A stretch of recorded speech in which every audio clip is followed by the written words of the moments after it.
Our video this week is about games and classroom management.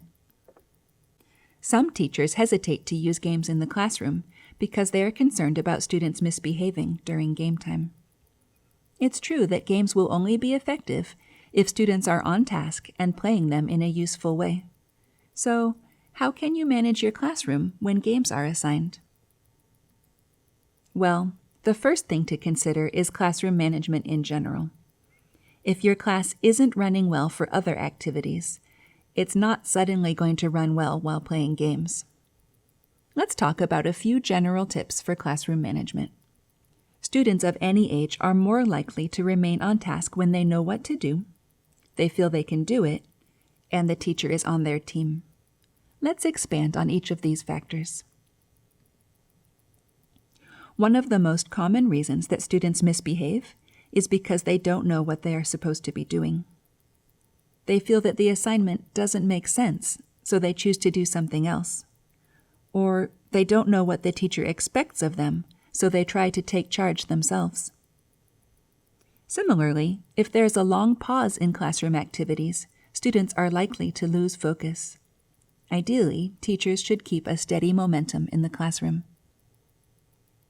If students know what the teacher expects, but think it is too difficult for them, they may misbehave or choose other activities as a way to save their self-esteem.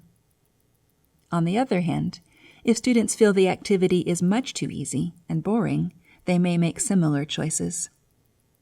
It's much easier to keep students' attention with an activity that is at the right level, not too hard and not too easy. An activity at the right level feels useful and can help students keep engaged. Teachers can support students' best behavior in several ways. Once a teacher has established clear expectations for student behavior, they should be fair, firm, and consistent when enforcing these expectations, and strive never to show anger. It is not helpful to insult or humiliate students who misbehave. Instead, preserve students' dignity at all times. Show them how to behave appropriately, and give earnest praise when they do well. All of these ideas about classroom management also apply to teaching with games. Make sure that students know how to play the game. In the first few minutes, you might sometimes need to stop play for additional explanations. It can be a good idea to have a student do the explaining. Students can have other roles in the game as well, such as materials manager or scorekeeper or timer. These roles can help groups avoid conflict and help students know what is expected of them. Once students are playing the game, the teacher becomes a facilitator. Students should do most of the work of gameplay, but the teacher is constantly observing and taking small actions as needed to keep the game on track.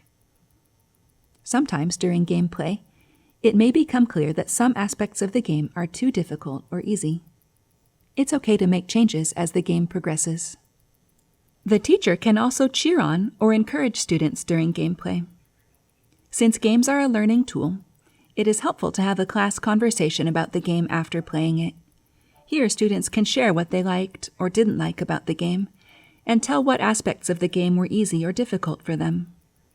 This will help the teacher perfect the game next time. Students should also think about what they learned from the game, because this helps them apply their knowledge outside the game. It can also help them see the value of games, supporting their motivation for good behavior while playing.